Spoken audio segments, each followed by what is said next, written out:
shell method is going to break down a bit.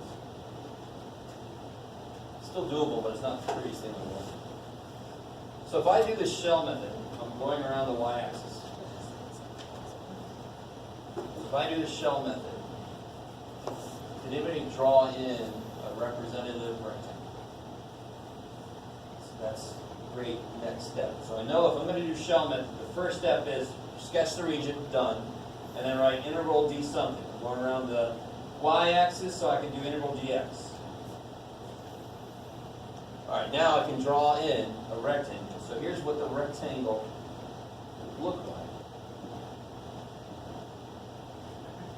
That's for some arbitrary x value.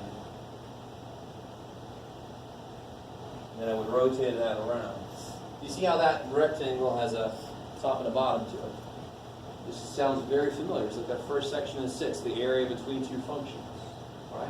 It's the top one minus the bottom. So how tall? What's the height of that rectangle? What's the height of the rectangle? What's the top? Yes, square root of x minus 1. What's the bottom? Yeah, that's how tall it is. Right. If I had a rectangle, it started at 1 foot, went to 5 feet, how tall is a rectangle? Starts at 1 foot, goes to 5 feet. How tall is a rectangle? 4. Top minus bottom. That's how tall it is. That's how tall. Why was the other one easier? Because where was the base of it on the x-axis, which is 0? So how tall would that be? Whatever the shit that is. Well, if I don't go to 0, it's going to be the difference between these two.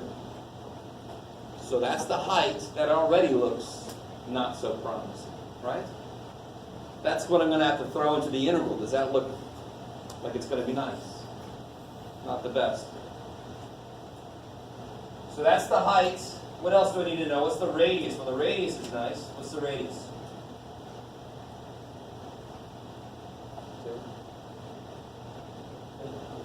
2. Is it always 2?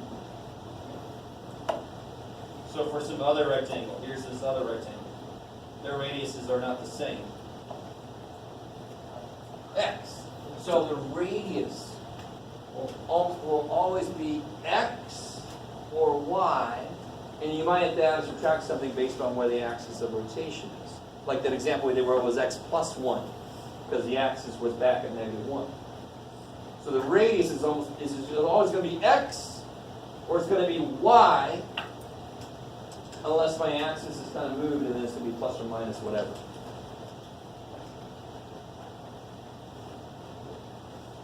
So my radius is x.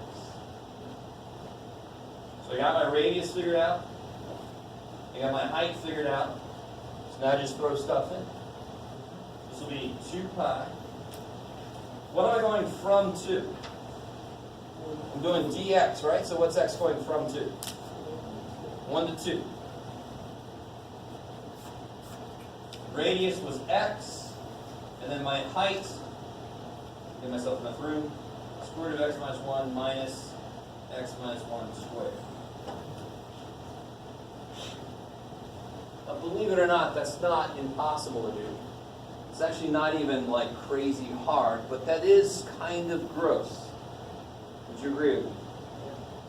You could use u sub to do that first when you distribute the x. All right. But let's see what shells looks like. And something you should have gotten used to in pre-calculus is, and I keep going back to the trig identity proofs, that is one of the first places where you realize a valid step of the process is to make a mistake. And it's not even a mistake. You just try, let's try this identity. Well, that didn't get me any closer. Let me go back and try a different one. And not to feel bad about that in any way. It's just a part of what you do. So if I set this up using shells, and I'm like, oh, I don't like that. All right, go try to set it up with discs. See what changes. So if I try to use discs instead. Do I have any more? Shoot. If I try to use discs. I've already got a region sketched, right? Let me get a fresh copy. You got it? Yes. If I try to use discs, it's going to be integral be what? Because I'm rotating around the y-axis. I love it. Which means what's wrong with the way things currently are?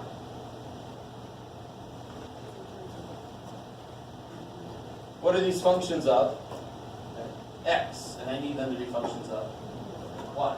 Go ahead and solve both of those for x. Get them to be functions of y. And that process should be something you just sink your teeth into. Just crank it out.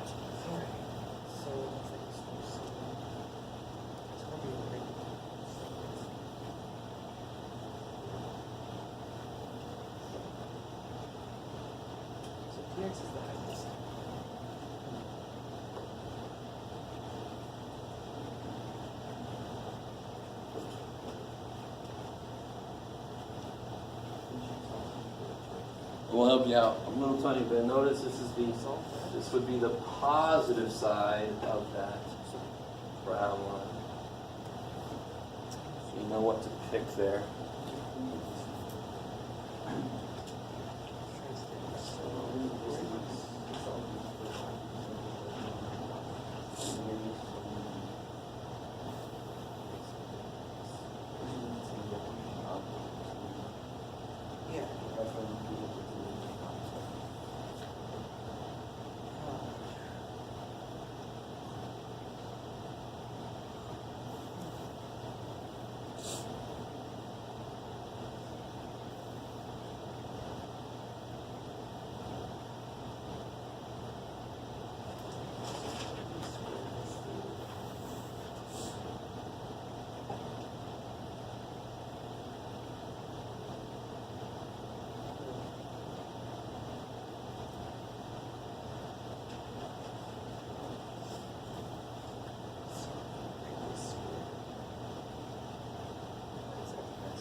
So if I'm using disks method, here's my axis of rotation, right? Y-axis. Am I hugging this axis? So what am I going to need to get to?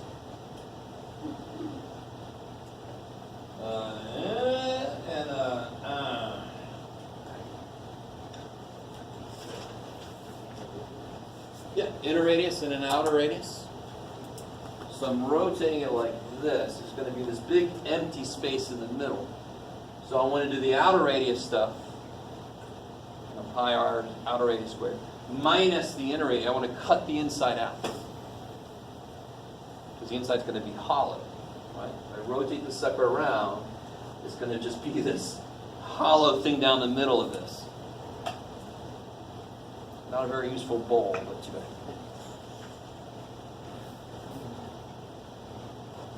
So what's the outer radius?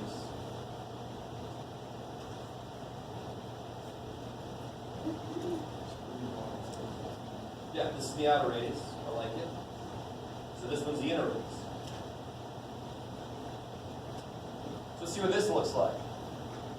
So what's the limits going to be? Which variable am I looking at to figure out the limits? Why?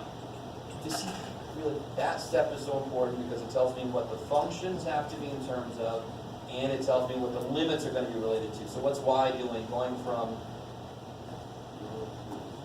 0 to 1. Then inside is going to be r outer squared minus r inner squared. Now that doesn't look pretty, but it definitely looks better than the shells option.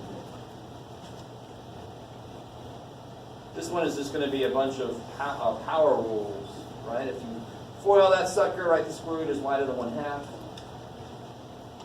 So go ahead and finish that integral out.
the other way. I'll show you.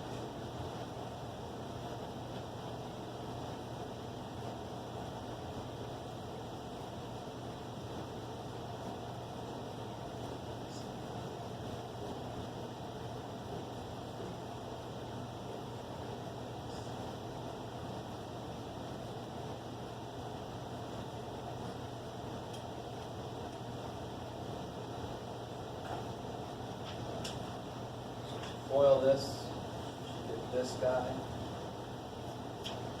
Foil this, you should get this guy. It's minus, so all the signs become negative. Equals 1.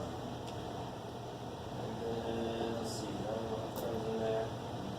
Yeah, the 1's still there. Oh, wait. Die. So then I get I, 0, 1. Yeah, they're equal sign. I, y squared over 2 plus, that'll be 3 halves, 2 thirds to 4 thirds, y halves, minus y to the fifth over 5, minus 3y cubed over 3, from 0 to 1.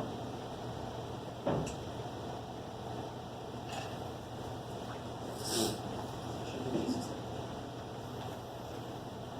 And then I get, the 0 is going to make everything 0, so I only have to worry about the 1. So I get 1/2 plus 4 thirds minus 1/5 minus 2 thirds.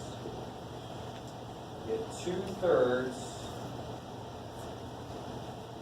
And then 5 tenths, 2 tenths plus 3 tenths. Does that look right? Maybe it's going to be where I saw 20. That's the second 29 thirties.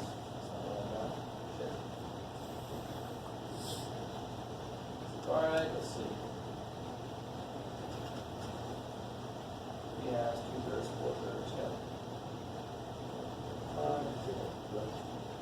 1/2 plus 4 thirds minus 1/5 plus 2 thirds, that's right. 2 thirds, 5 tenths minus 2 tenths is 3 tenths. We get 29 thirties, right? Yeah, close to that. Oh, did anybody make it that far? Is that what you got? Okay. So I try to do the other way real quick, and if you use U substitution on this, what you do is you end up making this a single term, so then it can distribute. You see how the inside being 2 terms is what makes this interval suck. But if I use U sub and do that neat little thing where if I know what U is in terms of X, that means I know what X is in terms of U. So then I can replace X with U plus 1, and that, of course, would become U to the 1/2. Change the limits. Blah, blah, blah, blah, blah. I got 22 pi over 15, so I messed up somewhere. Probably somewhere here. Maybe when I took that to there. Okay. Both methods should come out to the same answer. They're both doable, but which one was better was the disk method. Yeah, this method, the disk method. So, the most important step is to figure out interval d what. Because then it has hands in what the function has to be in terms of inside, and it has hands in what the limits of the interval are going to be. And it also has hands in which method you can use sometimes. So here we go. You know me, I got there are guilty. Things on the other side of this. Yeah. On the other side of this dude is problems I want you to do right now. I'll turn on all the lights so you guys can see everything.